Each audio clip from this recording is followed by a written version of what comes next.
Donald Trump కి Putin big shock ఇచ్చారు. Ukraine తో యుద్ధం ఆపేందుకు పుతిన్ అంగీకరించినట్టు తెలుస్తోంది. ఇప్పటికే అలాస్కా వేదికగా ఇరు దేశాధినేతల మధ్య చాలా సుదీర్ఘమైన చర్చ జరిగింది. అయితే ఈ భేటీలో ఉక్రెయిన్ యుద్ధాన్ని ఆపాలనేది మొదటి ఒక ఆకాంక్షగా, ఒక లక్ష్యంగా ఈ భేటీ జరిగితే ఆ యుద్ధానికి ఆపామని కానీ ఆపలేదని కానీ ఎటువంటి ఒక ప్రకటన అయితే రాలేదు. ఒక బిగ్ షాక్ అని చెప్పాలి ట్రంప్కి. ట్రంప్ బలవంతంగా పుతిన్ని భయపెట్టి, పుతిన్ని బెదిరించి, ఒక రకంగా చెప్పాలంటే ఇరకాటంలో పెట్టి వస్తావా అని రిక్వెస్ట్ కూడా చేసి ఏదో నయానో భయానో మొత్తం మీద అలాస్కాకి అయితే పిలిపించుకోగలిగాడు. అలాస్కా వేదికగా ఇరు దేశాధినేతల మధ్య భేటీ అయితే జరిగింది. కానీ అంత ఫ్రూట్ఫుల్ డిస్కషన్ అయితే కాదు అన్నట్టు తెలుస్తోంది. సుమారుగా 2 గంటల 45 నిమిషాల పాటుగా ఈ చర్చలు కొనసాగితే భేటీ తర్వాత కేవలం పుతిన్ 8 నిమిషాలు మాట్లాడి వెళ్ళిపోయారు. ప్రసంగాన్ని అటు ట్రంప్ కూడా ముగించేశారు 3 నిమిషాల్లోనే. సమావేశంలో ట్రంప్ ముందు పలు డిమాండ్లు ఉంచినట్టు తెలుస్తోంది పుతిన్. దీంతో జెలెన్స్కీ యూరోపియన్ నేతలతో మాట్లాడతానన్నాడు ట్రంప్. సో తన డిమాండ్స్ ఏంటి? యుద్ధాన్ని ఆపాలంటే రష్యా ఏం కోరుకుంటోంది, ఏం ఎక్స్పెక్ట్ చేస్తోంది, ఉక్రెయిన్ పైన యుద్ధాన్ని ఆపాలంటే రష్యా ఎటువంటి డిమాండ్లు ముందు పెడుతున్న విషయం పైన డొనాల్డ్ ట్రంప్ ముందుగా అటు పుతిన్ నుంచి అడిగి తెలుసుకున్నారు. ఈ విషయాలంటే కూడా నేను నాటో దేశాల ముందు, యూరోపియన్ దేశాల ముందు, ఆ తర్వాత ఉక్రెయిన్ ముందు ఉంచుతాను, జెలెన్స్కీకి వివరిస్తాను, ఆ తర్వాత ఓ కొలిక్కి వద్దామన్న రకంగా మాట్లాడుకున్నారట.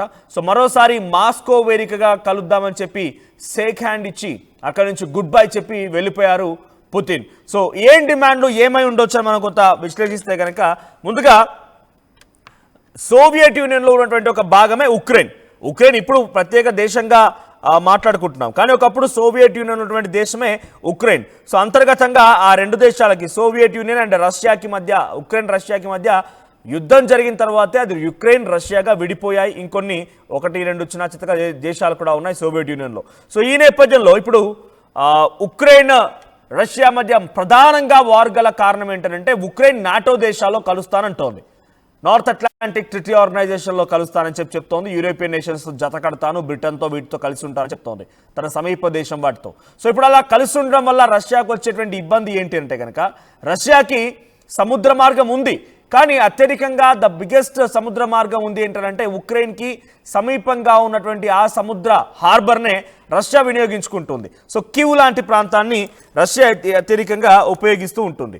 సో ఈ నేపథ్యంలో ఆ కీవ్ లాంటి ప్రాంతాన్ని కంప్లీట్గా ఇప్పుడు నాటో దేశాలతో కలిసిపోయిన తర్వాత ఉక్రెయిన్ ఏం చేయాలనుకుంటుందనంటే రష్యాని అడుగుపెట్టనివ్వరిక. రష్యాని ఏమాత్రం అడుగుపెట్టనివ్వకుండా పూర్తిగా అడ్డుకొని రష్యాకు ఒక రకంగా ఏకుమేకై కూర్చునే అవకాశం ఉంది. సో ఈ సిచ్యువేషన్లో అలా గనుక జరగాల్సి వస్తే, అలానే జరిగితే రష్యాకి ద బిగ్గెస్ట్ ఒక హార్బర్, ఒక పోర్ట్ ఏరియా కంప్లీట్గా తమ చేయి జారిపోతుంది. కాబట్టి అలా జరగనివ్వకండి, మీరు నాటో దేశాలతో కలవకండి అనేది ప్రధానంగా రష్యా చెప్తున్నమాట. లేదా నువ్వెవరు నాకు చెప్పడానికి, నేనే చేసుకుంటే నీకెందుకు అని చెప్పి జెలెన్స్కీ మాటికి రష్యాపై యుద్ధం చేయడాలు, లేకపోతే రష్యాని అవసరమైతే ఆక్రమించుకుంటా అనే రకంగా ఆయన మాట్లాడాలి. ఇవన్నీ జరుగుతూనే ఉన్నాయి. సో ఓవరాల్గా ఈ డిస్కషన్ మొత్తం కూడా ఒక యుద్ధానికి దారితీసింది. సో ఈ యుద్ధం నేపథ్యంలో పెద్ద ఎత్తున ప్రపంచ దేశాలు కూడా ఇబ్బంది పడాల్సి వచ్చింది. ఇప్పుడు ఉక్రెయిన్కి అమెరికా సపోర్ట్ దొరికింది. అమెరికా సపోర్ట్ ఎందుకు దొరికింది ఉక్రెయిన్ కంటే కనుక, ఉక్రెయిన్ యుద్ధం నేపథ్యంలో చాలా ఆర్థిక వనరులు కోల్పోయింది. కనీసం వారికి ఒక రకంగా చెప్పాలంటే అక్కడ ప్రభుత్వాన్ని నడిపించేటువంటి అవకాశం కూడా లేదు. సో ఆ అవకాశం లేనటువంటి సిచ్యువేషన్లో ఒక్కసారిగా డొనాల్డ్ ట్రంప్ ఏం చేశారంటే ఆ అవకాశాన్ని, ఆ ఉక్రెయిన్ ఉన్నటువంటి ఆ దీన పరిస్థితిని, దౌర్భాగ్యమైన పరిస్థితిని చేజిక్కించుకొని అక్కడ ఉన్న మినరల్స్ మొత్తాన్ని మేము ఎక్స్కవేట్ చేస్తాం, మేము వాటిని బయటికి తీసుకొస్తాం, తీసుకొచ్చినటువంటి ఆ మినరల్స్ని అమ్ముకొని చెరసగంగా తీసుకుందాం. ఆ రకంగా ఉక్రెయిన్ అధ్యక్షుడు జెలెన్స్కీతో ట్రంప్ ఒప్పందాన్ని కుదుర్చుకున్నాడు. ఈ ఒప్పందం కాస్త ఏం చేసిందంటే ఉక్రెయిన్కి అమెరికాని మరింత దగ్గర చేసింది. సో రష్యా ఉక్రెయిన్ వార్లో ఇప్పుడు ట్రంప్ ఉక్రెయిన్ వైపుగా నిలబడుతూ రష్యాతో సంప్రదింపులు జరుగుతున్న సిచ్యువేషన్ చూస్తున్నాం. ఒకసారి మరింతగా అసలు ఏం జరిగింది, ఎవరి డిమాండ్స్ ఎలా ఉన్నాయని చెప్పే ముందు ట్రంప్ ఏం మాట్లాడారో చూద్దాం. Well, thank you very much, Mr. President. That was very profound, and I will say that I believe we had a very productive meeting. There were many points that we agreed on, most of them I would say, a couple of big ones that we haven't quite gotten there, but we've made some headway. So there's no deal until there's a deal. I will call up NATO in a little while. I will call up the various people that I think are appropriate, and I'll of course call up President Zelensky and tell him about today's meeting. It's ultimately up to them. They're going to have to agree with what Marco and Steve and some of the great people from the Trump administration who've come here, Scott and John Radcliffe. Thank you very much. But we have some of our really great leaders. They've been doing a phenomenal job. We also have some tremendous Russian business representatives here. And I think, everybody wants to deal with us. We've become the hottest country anywhere in the world in a very short period of time. And we look forward to that. We look forward to dealing. We're going to try and get this over with. We really made some great progress today. I've always had a fantastic relationship with President Putin, with Vladimir. We had many tough meetings, good meetings. We were interfered with by the Russia hoax that made it a little bit tougher to deal with, but he understood it. I think he's probably seen things like that during the course of his career. He's seen it all, but we had to put up with the Russia hoax. He knew it was a hoax, and I knew it was a hoax, but what was done was very criminal. But it made it harder for us to deal as a country in terms of the business and all of the things that we'd like to have dealt with. But we'll have a good chance when this is over. So just to put it very quickly, I'm going to start making a few phone calls and tell them what happened. But we had an extremely productive meeting, and many points were agreed to. There are just a very few that are left. Some are not that significant. One is probably the most significant, but we have a very good chance of getting there. We didn't get there, but we have a very good chance of getting there. I would like to thank President Putin and his entire team, who I know in many cases, other than that, whose faces I get to see all the time in the newspapers. You're almost as famous as the boss, but especially this one right over here. But we had some good meetings over the years, right? Good productive meetings over the years, and we hope to have that in the future. But let's do the most productive one right now. We're going to stop really 5, 6, 7,000, thousands of people a week from being killed, and President Putin wants to see that as much as I do. So, again, Mr. President, I'd like to thank you very much, and we'll speak to you very soon and probably see you again very soon. Thank you very much, Vladimir. Next time in Moscow. Oh, that's an interesting one. I don't know. I'll get a little heat on that one, but I could see it possibly happening. Thank you very much, Vladimir. And thank you all. Thank you. Thank you. So 3 నిమిషాల పాటుగా Trump మాట్లాడి ఇద్దరి మధ్య చాలా సుదీర్ఘమైన చర్చలు జరిగాయి. ఇరు దేశాల మధ్య సత్సంబంధాల విషయంలో కూడా మాట్లాడుకున్నాం. వార్కి సంబంధించిన అంశాల గురించి కూడా మాట్లాడుకున్నాం. కొన్ని డిమాండ్స్ ఉన్నాయి, ఆ డిమాండ్స్ని పరిష్కరిస్తాం అన్ని కూడా చెప్పేటువంటి ప్రయత్నం చేసిన తర్వాత ఎప్పుడు మనం కొలిక్కి వద్దామని చెప్పి ట్రంప్ అడిగితే నెక్స్ట్ టైం ఇన్ మాస్కో, అంటే రష్యా రాజధాని మాస్కోలో మళ్ళీ కలుద్దామని చెప్పి పుతిన్ సైలెంట్గా నవ్వుతూ చిన్న స్మైల్ ఇస్తూ వెళ్ళిపోయాడు. ఇప్పుడు మళ్ళీ నేను డీటెయిల్స్లోకి వస్తున్నా. అసలు యుద్ధానికి సంబంధించి మనం మాట్లాడుకుంటే కనుక ప్రస్తుతానికి పుతిన్ పెట్టిన డిమాండ్స్ ఏంటి? అయితే పుతిన్ డిమాండ్స్ కారణంగానే ఈరోజు ఈ యుద్ధానికి సంబంధించి కొలిక్కి రాకుండా మళ్ళీ డిస్కషన్ పెట్టాల్సిన పరిస్థితి వచ్చింది. సో పుతిన్ ఏం డిమాండ్స్ పెట్టారు, ఎటువంటి డిమాండ్స్ ఉన్నాయంటే కనుక, సో ఆ డిమాండ్స్లో ప్రధానమైనది కొన్ని ఆల్రెడీ ఉక్రెయిన్ తమకు సంబంధించిన సైన్యాన్ని కొన్ని ప్రాంతాల్లో మోహరించి ఉంచింది. అవి ఏంటంటే డొంటెస్క్, లుహాన్స్క్, కేర్సన్ అండ్ జప్రోన్జియా. ఈ ప్రాంతాలు రష్యాలోని ఆ border, Russia and Ukraine border sharing ప్రాంతాల్లో ఇక్కడ ఉక్రెయిన్ తమ సైన్యాన్ని మోహరించి ఉంచింది. సో ఆ సైన్యాన్ని ముందుగా విత్డ్రా చేసుకోవాలనేది పుతిన్ డిమాండ్గా ఉందట. ఆ తర్వాత అన్రికగ్నైజ్డ్ మిలిటరీ అండ్ కొంతమంది ఉగ్రవాద స్థావరాలు కూడా అక్కడ ఏర్పాటు చేసుకున్నారట. వాటిని విత్డ్రా చేసుకోవాలని చెప్పి పుతిన్ అడిగారు. At the same time North Atlantic Treaty Organization NATO దేశాల్లో కలుస్తానని చెప్పడము, లేదంటే నేను న్యూట్రల్గా ఉంటానని చెప్పడము, నాన్ అలైన్డ్ స్టేటస్గా ఉంటానని చెప్పడము, ఇవన్నీ పొరపాటు. వాటి నుంచి వెంటనే ఉక్రెయిన్ విత్డ్రా చేసుకోవాలి. ఆ తర్వాత international recognition of Crimea as a sovereign part of Russian federation. So Russian federation ఒకప్పుడు సోవియట్ యూనియన్లో వన్ ఆఫ్ ది భాగస్వామిగా మేమన్నిటి కూడా మళ్ళంతా యూనియన్గానే ఉందాం, అంటే కలిసి ఒక దేశంగా ఉండకపోయినా కూడా we should express our unity అనే రకంగా ఉంటామనే రకంగా యుక్రెయిన్ ప్రయత్నించాలి. So ensure the rights of Russian speaking citizens in Ukraine. అక్కడ రష్యన్ స్పీకింగ్ సిటిజన్స్ ఎవరైతే ఉక్రెయిన్లో ఉన్నారో వారి యొక్క యోగక్షేమాలను కూడా, వారికి సంబంధించిన సంక్షేమాన్ని కూడా, వారికి సంబంధించిన రక్షణను కూడా పరిగణలోకి తీసుకోవాలి జెలెన్స్కీ అని చెప్పి ఒక కండిషన్ కూడా పుతిన్ పెట్టినట్టు తెలుస్తోంది. ఇంకా చాలా ఉన్నాయి. దాంట్లో ప్రధానమైనటువంటి యుద్ధానికి గల కారణమైనటువంటి టెరిటోరియల్ డిస్ప్యూట్స్ని కంప్లీట్గా కొలాప్స్ చేసుకోవాలి. Valuable resources oil and natural gas, water, minerals పైన కూడా తమకు సైతం అంటే ఆ ఏరియాలు ఎక్కడైతే ఆ భూభాగాలు ఇందాక నేను చెప్పినటువంటి ఆ బార్డర్ షేరింగ్ ఏరియాస్లో కొన్ని స్టేట్స్ ఉన్నాయో, కొన్ని సిటీస్ ఉన్నాయో, ఆ సిటీస్లో మాకే మేజర్ షేర్ ఉండాలని చెప్పేటువంటి మాట కానివ్వండి, ఐడియాలజికల్ అండ్ పొలిటికల్ డిఫరెన్సెస్ ఆ విషయంలో, రిలీజియస్ కాన్ఫ్లిక్ట్స్ విషయంలో, పవర్ సెక్యూరిటీ అండ్ అలయన్సెస్ ఈ విషయాల్లో కూడా మాకు తగ్గట్టుగా ఉంటేనే మేము ఈ యుద్ధం నుంచి వెనక్కి తగ్గుతాం, లేదు కాదు కూడదనుకొని మాకు ఇంకా రెచ్చగొట్టే విధంగా జెలెన్స్కీ ప్రయత్నం చేస్తే అన్నిటినీ ఒక రకంగా తోడకాలు తీస్తామన్న రకంగా పుతిన్ మాట్లాడుకొచ్చారట. సో పుతిన్కి ట్రంప్కి మధ్య సుమారుగా 2 గంటల 45 నిమిషాల పాటుగా వార్కి సంబంధించిన అంశాలపై చర్చ జరిగింది. ఉక్రెయిన్ సంబంధించినటువంటి ఆ యుద్ధాన్ని ఆపుతావా అనే రకంగా చివరిగా అడిగితే మళ్ళీ మాస్కోలో కలుసుకొని మాట్లాడుకుందామని చెప్పుకొచ్చారట. మరి ప్రస్తుతానికి పుతిన్ డిమాండ్స్ మాత్రమే పెట్టారు. పుతిన్ అంగీకరించాలి అంటే ట్రంప్ మళ్ళీ నాటో దేశాలతో అటు జెలెన్స్కీతో మాట్లాడి మళ్ళీ పుతిన్ దగ్గరికి వెళ్ళి మాస్కోలో కలిస్తే ఈ అంశం కొలికొచ్చే అవకాశం ఉంది. అంటే అన్లెస్ ఇప్పటి వరకు అయితే యుద్ధం అయితే ఆగలేదు. మరి ఈ పిచ్చి వ్యక్తి, ఈ మ్యాడ్ మ్యాన్ యుద్ధం ఆగకపోతే, ఇక్కడ ఫ్రూట్ఫుల్ డిస్కషన్ జరగకపోతే మళ్ళీ భారత్ పైన టారిఫ్ల మోత మోగిస్తానని చెప్పి హెచ్చరించాడు. మరి ఏం జరుగుతుందో చూడాలి. ఒకసారి పుతిన్ ఏం మాట్లాడాడో చూద్దాం. Были весьма обстоятельными и полезными. Хотел бы еще раз поблагодарить моего американского коллегу за предложение приехать на Аляску. Вполне логично встретиться именно здесь, ведь наши страны, хоть нас разделяют океаны, на самом деле близкие соседи. И я, когда мы встретились, вот, вышли из самолетов, я так сказал: добрый день, дорогой сосед, очень приятно видеть вас в добром здравии и живым. И по-соседски это очень звучит, по-моему, по-доброму.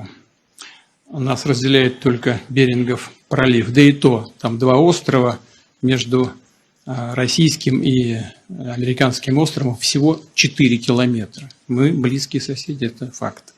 Важно также, что с Аляской связана значительная часть общей истории России и США, многие позитивные события. Так здесь и по сей день сохраняется огромное культурное наследие эпохи Русской Америки. Православные храмы, множество, более 700 географических названий, имеющих русское происхождение. В ходе Второй мировой войны именно на Аляске начиналась легенда. సారీ, మీకు ఆయన రష్యన్ లాంగ్వేజ్లో మాట్లాడుతున్నారు. సో దాన్ని కొంచెం కన్వర్ట్ చేసే ప్రయత్నం చేస్తాను నేను. సో యాజ్ పర్ ఆయన మాట్లాడుతున్న దాంట్లో it's a good constructive and useful meeting అన్నారు. ఒక మంచి కన్స్ట్రక్టివ్ అండ్ యూస్ఫుల్ మీటింగ్ జరిగింది అని చెప్పి ఆయన చెప్పుకొచ్చారు. ఆ తర్వాత ఆయన ఏమన్నారంటే agreements had been reached. So మేము ఏం చేయాలనుకుంటున్నాము, మా డిమాండ్స్ ఎలా ఉన్నాయని, మా డిమాండ్స్ అన్నింటినీ కూడా నేను పుతిన్ దగ్గర ఉంచాను అని చెప్పి ఆయన చెప్పుకొచ్చారు. So it's a starting point which he hoped would serve as a starting point for resolving the conflicts. ఇది ఒక స్టార్టింగ్ పాయింట్ గా నేను భావిస్తున్నాను, యుద్ధాన్ని ముగించడం కోసం ఇది ఒక స్టార్టింగ్ పాయింట్ అని నేను భావిస్తున్నానని చెప్పి అటు పుతిన్ మాట్లాడుకొచ్చారు. స్పీకింగ్ టు ద మీడియా ఆయన ఏమన్నారంటే constructive atmosphere of mutual respect, ఇరు దేశాలకు సంబంధించిన సత్సంబంధాలని మేము ఒక రకంగా ఇరు దేశాలను గౌరవిస్తూ ఒక కన్స్ట్రక్టివ్ మీటింగ్ ని ఇక్కడ నిర్వహించాము. The necessity of dialogue stating that US Russia relation had fallen to the lowest point since the cold war. ఇప్పుడు మా ఇరు దేశాలు అంటే అమెరికా అండ్ రష్యా దేశాలకు సంబంధించినటువంటి ఈ కోల్డ్ వార్ జరగడం మూలంగా డైరెక్ట్గా చాలా చాలా దీన పరిస్థితిలోకి వెళ్ళిపోయాము, చాలా లోయెస్ట్ పాయింట్ వరకు వెళ్ళిపోయాము కోల్డ్ వార్ కారణంగా అని చెప్పి పుతిన్ మాట్లాడుకొచ్చారు. And that it was time to move from the confrontation. So ఈ యొక్క వివాదం నుంచి, కోల్డ్ వార్ నుంచి నేను బయటకు రావాలనుకుంటున్నాను. ఈ కోల్డ్ వార్ వల్ల చాలా దీన పరిస్థితిలోకి అంటే దిగజారిపోయినాము, ఇక ఇరు దేశాలను దిగజారిపోయాము, ఇరు దేశాలం కూడా ఈ రకంగానే చాలా దిగజారిపోయి ప్రవర్తించాము కోల్డ్ వార్లో అని చెప్పి ఆయన చెప్పుకొచ్చారు. ఆ తర్వాత on the central issues Moscow's view to that to achieve the lasting settlement. So fundamental threats to our security. So మా సెక్యూరిటీకి ఫండమెంటల్ సెక్యూరిటీ థ్రెట్ కూడా ఉంది అటు ఉక్రెయిన్ వైపు నుంచి కానివ్వండి. కొన్ని సందర్భాల్లో అమెరికా అధ్యక్షుడు డొనాల్డ్ ట్రంప్ కూడా ఏమన్నాడంటే మేము నిజంగా యుద్ధానికి దిగాల్సి వస్తే రష్యా అధ్యక్షుడు రష్యా పైన ఆ స్థాయిలో వాళ్ళు కోరుకుంటున్నారంటే మేము సిద్ధంగా ఉన్నామని కూడా మాట్లాడుకొచ్చాడు. సో ఆ వ్యాఖ్యల్ని కోట్ చేస్తూ it's a fundamental threat to our security అని చెప్పి పుతిన్ మాట్లాడుకురావడం. And Moscow's views that to achieve lasting settlement we need to eliminate all the primary roots, the primary cause of the conflict. So దానిలో ఉన్నటువంటి ఆ primary ఇష్యూస్ని అంటే అక్కడ ఉక్రెయిన్తో ఉన్నటువంటి ఇష్యూస్ని కానివ్వండి, అమెరికాతో ఉన్నటువంటి ప్రైమరీ ఇష్యూస్, అంటే దేని కారణంగా ఒక కోల్డ్ వార్ జరిగింది, దేని కారణంగా ఒక అంతర్యుద్ధం అంటే ఆ ఉక్రెయిన్కి రష్యాకి మరి యుద్ధం జరిగింది, ఆ రూట్ కాజ్ని కూడా కిల్ చేసే విధంగా మేము ప్రయత్నం చేస్తాము, అటువంటి విధంగానే కాన్ఫ్లిక్ట్స్ని మేము క్లియర్ అప్ చేస్తామని రకంగా మాట్లాడుకొచ్చారు. So he praised the president Trump's administration for what he called energetic and sincere efforts to stop hostilities and to understand the crux of the matter. So ఇక్కడ నిజంగా నేను డొనాల్డ్ ట్రంప్ని అప్రిషియేట్ చేస్తున్నాను, because ఆయన సిన్సియర్గా ఎఫర్ట్స్ పెట్టారు ఈ యుద్ధాన్ని ఆపడం కోసం, ఈ యుద్ధాన్ని నిలిపేయడం కోసం సిన్సియర్గా ఎఫర్ట్స్ పెట్టారు. అండ్ దీంట్లో ఉన్నటువంటి వాస్తవిక రూపాన్ని, సమస్యల్ని తెలుసుకునేందుకు కూడా ప్రయత్నం చేశారు. కాబట్టి ఆయన ఎఫర్ట్స్ని డెఫినెట్గా అప్రిషియేట్ చేస్తున్నానని చెప్పి పుతిన్ మాట్లాడుకొచ్చారు. In a point, Putin warned Ukraine and its European allies not to throw a wrench into the works of the diplomatic process. So ఆయన ఏం చెప్పారు, డైరెక్ట్గా ఒక వార్నింగ్ కూడా ఇచ్చారట. అక్కడి నుంచి అటు యూరోపియన్ దేశాలకి ఉక్రెయిన్కి కూడా ఒక వార్నింగ్ ఇచ్చారు. ఈ మధ్యలో ఇప్పుడు చర్చలు జరుగుతున్నటువంటి ఈ మధ్యలో మళ్ళీ ఒక నిప్పురవ్వ వేయాలని కనుక మీరు ప్రయత్నం చేస్తే, throw A wrench into the works of the diplomatic process, కావాలని ఒక కయ్యానికి కాలు దువ్వే విధంగానో లేకుంటే నిప్పురవ్వ వేయాలని కనుక మీరు ప్రయత్నం చేయాల్సి వస్తే, ఈ డిప్లొమాటిక్ ప్రాసెస్లో ఈ దేశాలకు సంబంధించినటువంటి సత్సంబంధాలని కొంత కంట్రోల్ చేసేటువంటి ప్రయత్నాల్లో భాగంగా మీరు కనుక ఆ మధ్యలో నిప్పురవ్వ వేయడాలు, కయ్యానికి కాలు దువ్వడాలు లాంటి ప్రయత్నం చేస్తే డెఫినెట్గా you will be facing the same two. మీరు మళ్ళీ డెఫినెట్గా దానికి అంతకంతకు సమాధానం చూస్తారు అని చెప్తున్నారు ఆయన. ఈ also stated that Russia expects that Kyiv and the European capitals will perceive all in this constructive manner, will not create any obstacles. So ఈ యుద్ధానికి సంబంధించి ముగించేటువంటి ఈ మీటింగ్లని ఇంకిదే రకంగా మంచిగా సామరస్యంగా చర్చిస్తూ ముందుకు వెళ్ళి ఒక అంశాన్ని మాటల రూపేణా కంక్లూడ్ చేస్తారని నేను కోరుకుంటున్నాను. లేదు కాదు కూడదనుకుంటే కనుక అబ్స్టాకిల్స్ని నేను బ్రేక్ చేస్తానని చెప్పి పుతిన్ కూడా వార్నింగ్ ఇచ్చారట. So Russian leader expressed a broader desire to normalize the relationships between Moscow and Washington. So America, Washington and Moscow ఈ రెండు దేశాల మధ్య అంటే అమెరికా అండ్ రష్యా మధ్య కూడా ఈ విభేదాలు, ఈ పిచ్చి పిచ్చి గొడవలు, ఈ పిచ్చి పిచ్చి కారణాలు ఉండకుండా కంక్లూడ్ చేసే విధంగా కూడా ఉండాలని నేను కోరుకుంటున్నాను. I expect that today's agreements will be the starting point not only for the solution of Ukraine issue but also will help us bring back business like pragmatic relationship between Russia and US. So ఈరోజు జరిగినటువంటి ఈ భేటీ కానివ్వండి, అగ్రిమెంట్లు కానివ్వండి, ఈ మాటలు, ఈ చర్చలన్నీ కూడా అటు రష్యా ఉక్రెయిన్ యుద్ధాన్ని ఆపడమే కాకుండా అమెరికా అండ్ రష్యాకు సంబంధించినటువంటి వ్యాపార లావాదేవీలని, సత్సంబంధాలని కూడా కొనసాగిస్తాయి, పెంపొందిస్తాయని నేను కోరుకుంటున్నానని చెప్పి పుతిన్ మాట్లాడుకొచ్చారు. ఒక రకంగా ఫైనల్గా ఆయన కంక్లూజన్ ఏమి ఇచ్చారంటే, next time in Moscow it's completed, that's it. So next time in Moscow, ఇంకా ఈ యుద్ధం ముగిసిందా ముగియలేదా ఏంటి, ఎలా ఉండబోతోంది, చర్చలు ఏంటి, వార డిమాండ్స్ ఏంటి, నా డిమాండ్స్ ఏంటి, ఓ కొలికి తీసుకురావాల్సిన అంశం ఎప్పుడు చేద్దామని అడిగితే నెక్స్ట్ టైం ఇన్ మాస్కో అని చెప్పి చెప్పుకొచ్చారు పుతిన్. సో ఏదేమైనా ఒక వార్నింగ్, ఒక సెన్సేషన్ వ్యాఖ్యనే పుతిన్ చేసుకొచ్చారని చెప్పాలి. ఇకపై అమెరికా కూడా మాకు ఆ రకంగా థ్రెటన్ చేయదని కోరుకుంటున్నాను. Because there are no barriers to both of this nations. So మనకు ఏ దేశానికి కూడా బ్యారియర్స్ ఏం లేవు. మీరు ఆ రకంగా చేయాల్సి వస్తే మేము కూడా చేస్తామని రకంగానే ట్రంప్కు పక్కన పెట్టుకొని చురకలు అంటించారు పుతిన్. సో ప్రస్తుతానికి పుతిన్ వ్యాఖ్యలు ఇప్పుడు ఇంటర్నేషనల్లో చర్చ జరుగుతోంది. సో కంప్లీట్గా ట్రంప్ని పక్కన పెట్టుకొని ట్రంప్కి చుక్కలు చూపించారు పుతిన్ అని చెప్పినా కూడా ఆశ్చర్యపోవాల్సిన పర్లేదు. సో ఒకసారి మళ్ళీ ట్రంప్ ఏం మాట్లాడారో చూద్దాం. So Trump and Putin, so డెఫినెట్గా is a mad man is Trump and dangerous man is Putin. డెఫినెట్గా డేంజర్ మనకి ఇండియాకి కాదు, బట్ హీఈస్ అన్డౌటెడ్లీ ఒక కరేజియస్ పర్సన్గా చూడాలి, చాలా ధైర్యవంతుడిగా చూడాలి. సో ఆయన గతంలో చేసినటువంటి యుద్ధాలు కానివ్వండి, ఆయన మాటల ప్రసంగాలు కూడా మనం చూసాం. కాబట్టి ఇండియా తో చాలా మంచి ఒక ధైర్యమైనటువంటి మిత్రుడు పుతిన్ అని మనం చెప్పొచ్చు. సో ప్రస్తుతానికి పుతిన్ డైరెక్ట్గా ట్రంప్కి వార్నింగ్ ఇచ్చారంటే మరి ఇప్పుడు ట్రంప్ నెక్స్ట్ భారత్ పైన ఎటువంటి యాక్షన్తో, ఎందుకంటే అదంతా ఒక ఫ్రూట్ఫుల్ డిస్కషన్ జరిగి యుద్ధం ఆపేస్తే ఓకే, లేకపోతే మళ్ళీ నేను టారిఫ్ పెంచుతానని డైరెక్ట్గా చెప్పుకొచ్చారు. కాబట్టి మరి టారిఫ్ గురించి ఆయన విత్డ్రా చేసుకుంటారు 25% టారిఫ్, లేదంటే ఇంకా ఈ మ్యాడ్ మ్యాన్, ఈ పిచ్చి వ్యక్తి ఇంకా తన యొక్క పిచ్చితనాన్ని కొనసాగిస్తారా చూడాలి. ఒకసారి ఫైనల్ గా ట్రంప్ ఏం మాట్లాడారో చూద్దాం. సో మీ సపోర్ట్ ఎవరికి, Trump and Putin, me support ఎవరికి కామెంట్ చేయండి. Mr. President, that was very profound, and I will say that I believe we had a very productive meeting. There were many points that we agreed on, most of them I would say, a couple of big ones that we haven't quite gotten there, but we've made some headway. So there's no deal until there's a deal. I will call up NATO in a little while. I will call up the various people that I think are appropriate. And I'll, of course, call up President Zelensky and tell him about today's meeting. It's ultimately